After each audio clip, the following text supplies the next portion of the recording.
Thanks for that, Patricia. Good afternoon, everybody. My name is Terence Kretsman, and I'm from PSG Capital, one of the leading finance firms in South Africa, with almost 40 JSE-listed sponsor clients. And with me, I have Rob Abram, who's the fund manager of Supermarket Income REIT, and who are pursuing a secondary inward listing on the JSE next month, and Mark Davies from Primary Health Properties, PHP, who have now held a secondary listing on the JSE for almost a year. And as Patricia said, we're just briefly going to unpack the rationale for considering a JSE listing in South African capital markets. But I think just before we do that, if I can ask both of you, starting with you, Mark, just to give a brief introduction to yourself and your respective companies. Thank you, Terence. First of all, thanks for that nice introduction, and thank you for having me here this afternoon. It's great to play a part in such an important conference. As Terence said, my name is Mark Davies. I'm the CEO of Primary Health Properties PLC, better known as PHP. We are a FTSE 250 healthcare REIT with a 30-year track record. We've been listed on the London Stock Exchange since 1996, and we took a secondary inward listing on the JSE literally 12 months ago. We are predominantly an investor in primary healthcare assets in the UK and in Ireland. We have about 3 billion of assets on our balance sheet in total. We are an ambitious company. We feel our sector is one that's going to continue to grow, and hopefully I'll have the time a little later, if Terence allows me, to promote our prospects and talk a little bit more about our company and the investment case.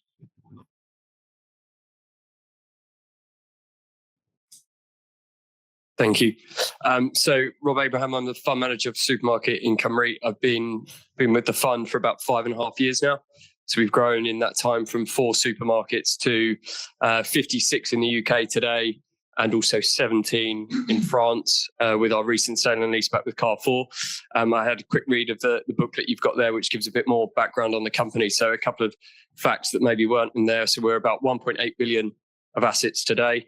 We've got a 12-year average lease length, and 80% of those leases are contractual inflation rent reviews. So it gives us a really secure growing income stream, and that is 77% of that comes from Sainsbury's and Tesco. So two of the strongest operators in the supermarket space in the UK. And that just means that, as I say, really secure nature of income, and that gets passed through to our investors as a dividend. So current dividend yield of around or over 8%.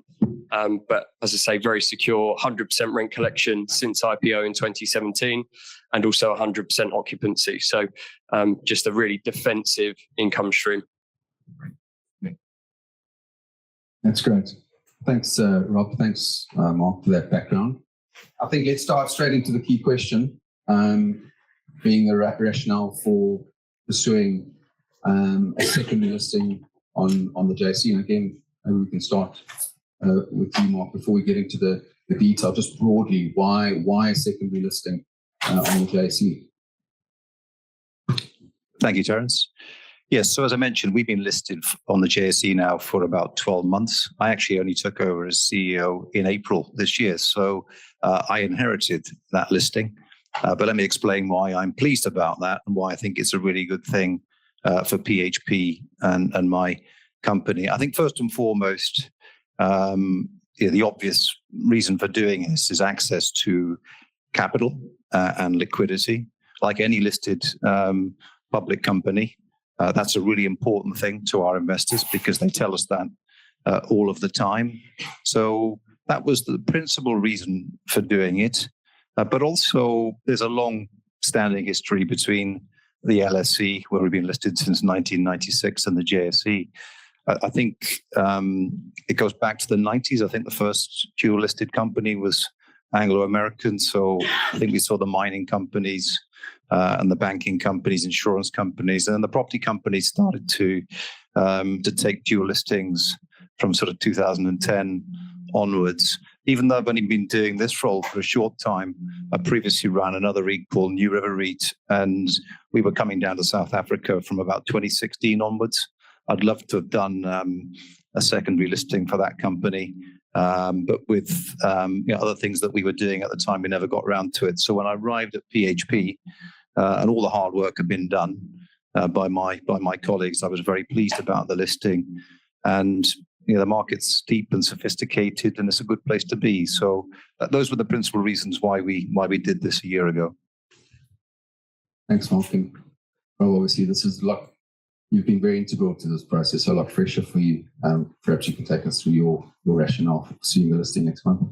Yeah, and I think Mark's touched on the rationale really well. So it's maybe just worth talking to kind of the thought process and how we arrived at the decision. So it was probably around a year or so ago. You came over to the UK, Terence, along with some of the members of the JSE, to kind of pitch the opportunity that was in South Africa, and that opened our eyes to it. But then that alone probably wouldn't have been enough. It was an interesting opportunity, but there was some work to do.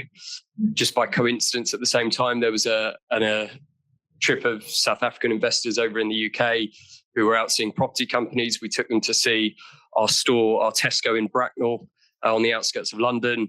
That went really well. We got some really positive feedback from the investors who said we should definitely consider a JSE listing. A month or two later, Mark's now colleagues at PHP announced that they were proceeding with the listing. So that series of events really, as I say, opened our eyes. And then we undertook a non-deal roadshow in February of this year. That went really well. Terence arranged 17 meetings across 4 days. It's a very intense few days for us. But again, positive feedback. And then around the same time, Sirius undertook an equity raise that a large portion of that capital came from South Africa. So that combination of factors just convinced us that there was a real opportunity there. And since then, the board's been supportive. And as you say, we're in the process at the moment. We're expecting to be on the JSE before the end of the year. Maybe that's a good sort of segue into the next question, Robert. Maybe you can just continue speaking about your interaction with South African investors and asset managers the last couple of months and what that's been like. Yeah, I think one of the points that really came across was the deep understanding of real estate. So particularly when you meet generalist investors, when they kind of really ask the challenging questions and get really to the point, you can tell that there's a real deep understanding of real estate. As I say, the appetite for meetings was strong, so that was impressive in itself. And just investors, that big institutions with kind of deep pockets, that is ultimately untapped capital for us. So when we're on the road, we'll travel around, whether it's the UK or overseas. You're of course engaging with your existing investors, but you're always looking for the marginal buyers of stock. And so to be able to engage with some really well kind of informed real estate investors and pitch the story and ultimately look to drive the marginal buyers was a huge positive for us. Yeah, and I think what's interesting, it's actually the same for both of you. Either PHP or Super next month are going to be doing a fresh issuance of shares and not looking to be raising capital at the time of listing, but go through a process of introducing the companies to South African investors, familiarise them with the investment case, the management teams, and when the time is right to raise capital, because those two don't always coincide. But I think we've seen the benefits. Mark has had 2 rounds of engagements following full year interim results with South African investors. And I trust that when the time is right for PHP to raise capital, those asset managers will know a lot more about the company, and I think that process will be a lot easier. But perhaps not just your engagements in terms of the results that you've had come out over the last couple of months. Yeah, absolutely. So I took over as CEO on the 24th of April. And by the 1st of May, I was actually in Johannesburg for 3 days, followed by Cape Town for 2 days. So that probably tells you, how important that we see the listing. And I've been down again doing a non-deal roadshow in September. So my engagement with investors has been principally very positive, as Rob mentioned, and it's been very clear to me. And I knew this anyway, before coming to PHP, there's a very good understanding amongst South African institutional investors on the UK as a whole, particularly on property. And I've done, retail property before, leisure, hospitality, pubs, offices. I've done a whole range of commercial property asset classes. I think the only job I've really got probably left to do, and there's friends in the room here today who will be doing the same, is to just get across the whole medical property proposition, which is just slightly different, quite unique. But one thing I really like, and I'm not just saying this because of who's in the room, in all the meetings that I do and we do down in South Africa, the investors are well researched, always do due diligence on the company in advance. We never turn up to a meeting, and we've all been there, particularly in this part of the world. It happens, believe it or not. The fund manager's just not well prepared. That's not my experience of South African investors. And look, like any CEO, I've only got so many hours in a week to devote my time. So I find it very, very efficient use of time. And when I took over in April, I thought the liquidity in our shares in South Africa was insufficient. As Terence mentioned, we didn't raise capital when we did the secondary listing, and that maybe caused a bit of confusion at the time. I think people thought that would be an obvious thing to do. And liquidity has increased fivefold in the last 6 months. It's slightly flattering because it's off a very low base. But we've got 1% of our share register now down in South Africa. We did a capital markets day on the 16th of this month. We had 250 people with us, and about 10% of the audience was South African. So that's where we'd like to take it. We've got a lot of work to do and lots of mileage and air miles to do between us, Rob. But we know that the investors that we meet do the work, and we appreciate it. It's now my job to convince more of you to invest in our company. And I think I'd probably just add there, Mark, because you made an interesting point around you didn't go with the capital raise, and maybe there was some confusion. So I think we are now a beneficiary of PHP having done maybe the harder yards, put the blueprint out for us. So there's a fairly well-defined process now that we're following, kind of well-planned timetable, and actually it's relatively light touch. Certainly our investor relations team are kind of plugged in with lawyers in UK, lawyers in South Africa, but we've got the processes and the steps to follow from PHP. So hopefully, as you say, in the absence of capital raising, actually it's still a really worthwhile kind of journey to go through to get the story known, as you say, Terence, and get that understanding, so that if at some point in the future there is an opportunity for capital raising, then hopefully it would be well supported.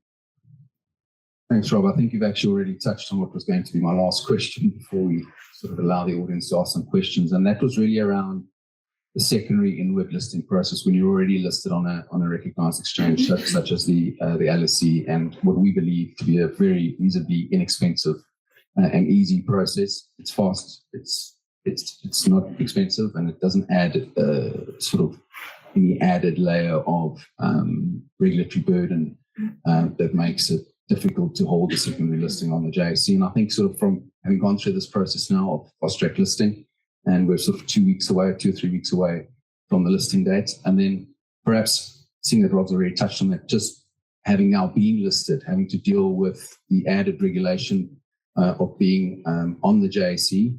What has your experience been of that, Mark?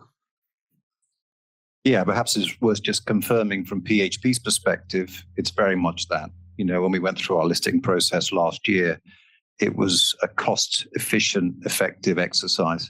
And, that makes life a lot easier for all of us. But in terms of the ongoing, responsibilities, again, I think it probably goes back to my earlier point about the alignment between the LSE and the JSE, which goes back to the 1990s. Yes, it helps that we have a very little in the way of time difference. Yes, it helps that the language and legal system is very similar. But perhaps more importantly, the reporting obligations, compliance, regulation is very, very similar.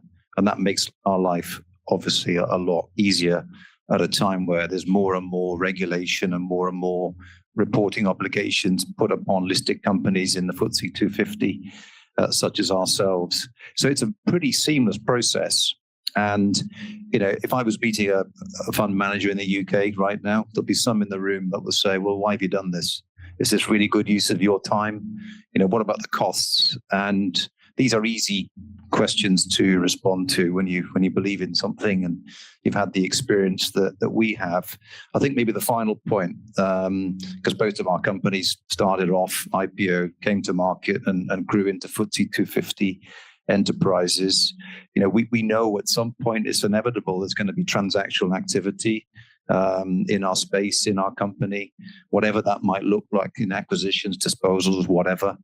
And again, having the alignment between LSE and JSE is very, very important. The last thing you'd want is regulation getting in the way of a transaction that's in the interest of shareholders, that's creating value. And again, that proven track record that goes back 25 years or more of alignment of rules between JSE and LSE is a very good one, which is why more and more companies you'll see doing that, including one company that I think announced that this week. And I think there's now a proven case, Mark and Rob, of there being deep pools of capital available. If you look at some of the other issues that have been successfully listed across the LSE and the JSE for a number of years now. So I think that sort of hopefully answers some of the key questions for those that are considering a secondary listing on the JSE and just wanted some insight to South African capital markets in general. But I think if we can open it to the floor for any questions.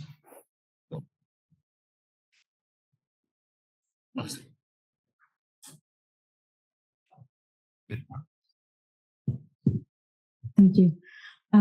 We are the other company who've announced our intention to list on the JSE this week.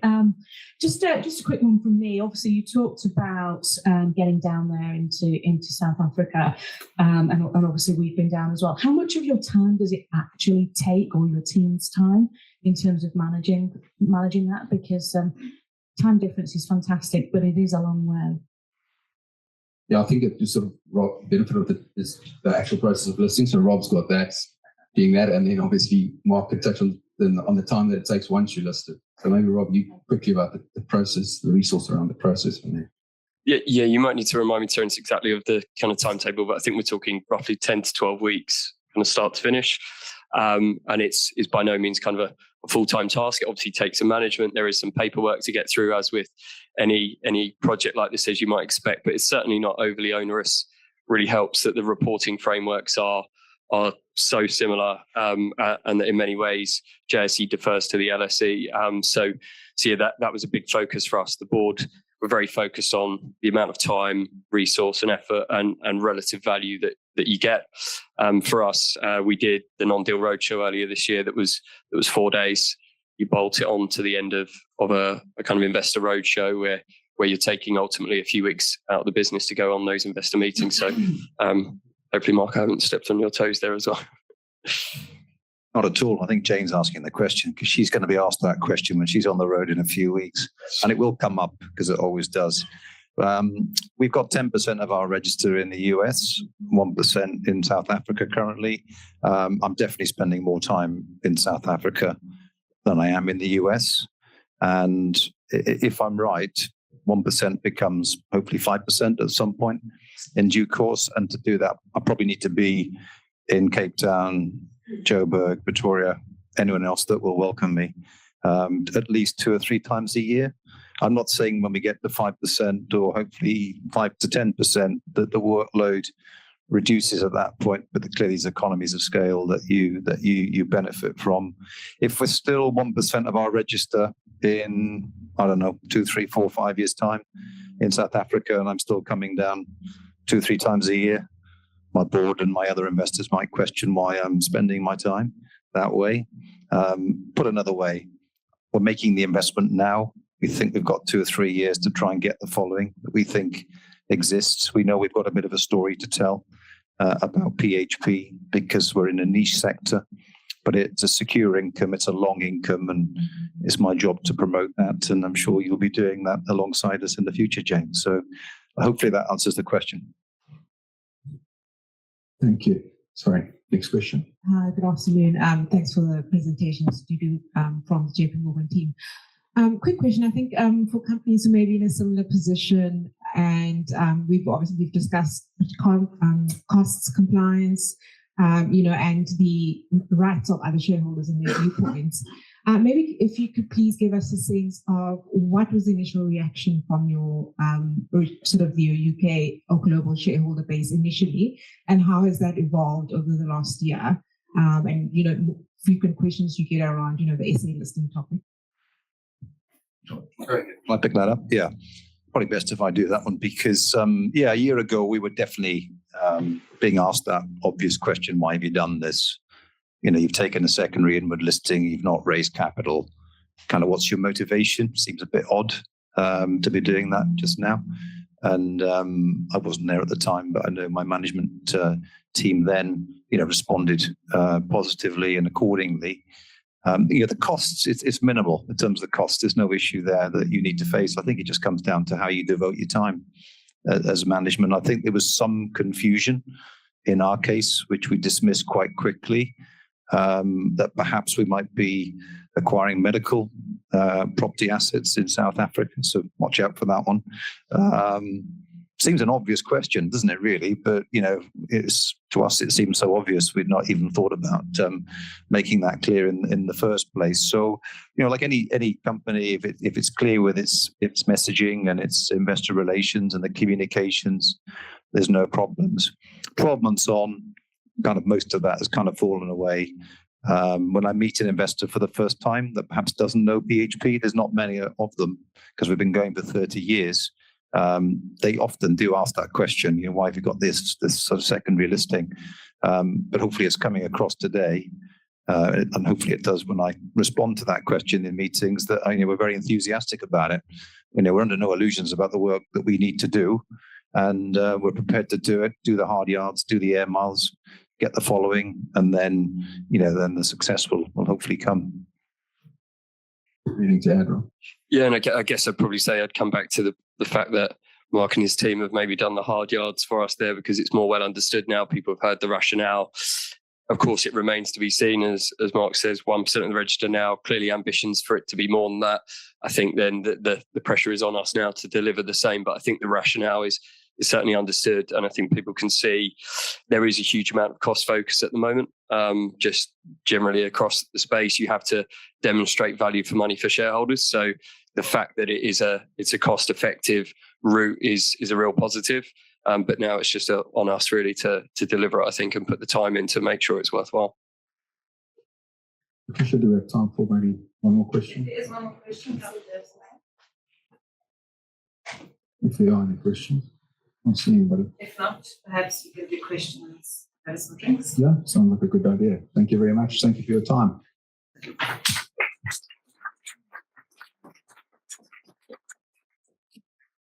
Thank you very much, Terence, for that. And I know for all of those that are in the audience, we have been speaking to you about the fast track and, of course, the benefits of inward listing on the JSE. It is always good to hear from CEOs and companies that have gone through the process. They are not paid by us. So just to put it out there, but thank you very much for the panel discussion. Now, we are running slightly over time, but like I said, we're really hoping to make up for it. Joshua, I know you've got a bit of an injury, so maybe you can make your way to the podium. This next session is really for those investors that are online. We've got two companies presenting, and it really is designed to give these investors an opportunity to hear more about UK specific companies.